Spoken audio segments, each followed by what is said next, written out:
ಅಂಜೂರ ಹಣ್ಣು ಗಿಡ ನೋಡಿ, ಅಲ್ಲ ಮರ ಯಾವ ಥರ ಇರುತ್ತೆ ಅಂದ್ಬಿಟ್ಟು ನೋಡಿ. ಇಷ್ಟು ದೊಡ್ಡ ಮರ, ಸೇಮ್ ಹತ್ತಿ ಹಣ್ಣಿನ ಮರ ಥರನೇ ಇರುತ್ತೆ. ಬಟ್ ಇದು ಹತ್ತಿ ಹಣ್ಣಿಗಿಂತ ಸ್ವಲ್ಪ ದೊಡ್ಡದಾಗಿರುತ್ತೆ ನೋಡಿ. ಕಾಯಿ ಎಷ್ಟು ದಪ್ಪ ಇದ್ದಾವೆ ಅಂತ. ಬಟ್ ಇದು ಕಾಯಿದೆ, ಹಣ್ಣಾದರೆ ಈ ಥರ ರೆಡ್ ಕಲರ್ ಬರುತ್ತೆ ನೋಡಿ. ಇದು ಹಣ್ಣಾಗಿದೆ ಆಲ್ರೆಡಿ. ಇವೆಲ್ಲ ಇನ್ನೂ ಹಣ್ಣಾಗಿಲ್ಲ, ಫುಲ್ ಕಾಯಿ ಇದ್ದಾವೆ. ಒಂದು ಗಿಡದಲ್ಲಿ ಒಂದು 100 ಕಾಯಿ ಮೇಲೇ ಇದೆ. 100 ಅಲ್ಲ 200 ಕಾಯಿ ಮೇಲೆ ಸಿಗ್ಬೋದು ನೋಡಿ. ಜಾಸ್ತಿ ಇದು ಬುಡದಲ್ಲೇ ಬಿಡೋದು ನೋಡಿ. ಅದೇ ಮರ ಬುಡ, ಅದ್ರ ಸುತ್ತ ಕಾಯಿಗಳು ನೋಡಿ ಯಾವ ಥರ ಬಿಟ್ಟಿದೆ ಅಂತ ನೋಡಿ. ಅಲ್ಲೆಲ್ಲ ನೋಡಿ ಜಾಸ್ತಿ ಇದೆ ಕಾಯಿಗಳಿನ ನೋಡಿ. ಇದು ಹಣ್ಣಾದರೆ ಫುಲ್ ರೆಡ್ ಕಲರ್ ಇರುತ್ತೆ, ಆವಾಗಲೇ ತೋರಿಸಿದ್ನಲ್ಲ ಆ ಥರ ನೋಡಿ.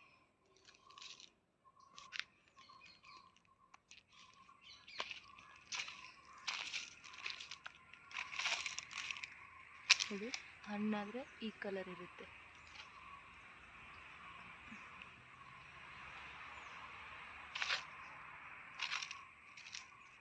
ನೋಡಿ. ಎಷ್ಟು ಕಾಯಿ ಬಿಟ್ಟಿದೆ,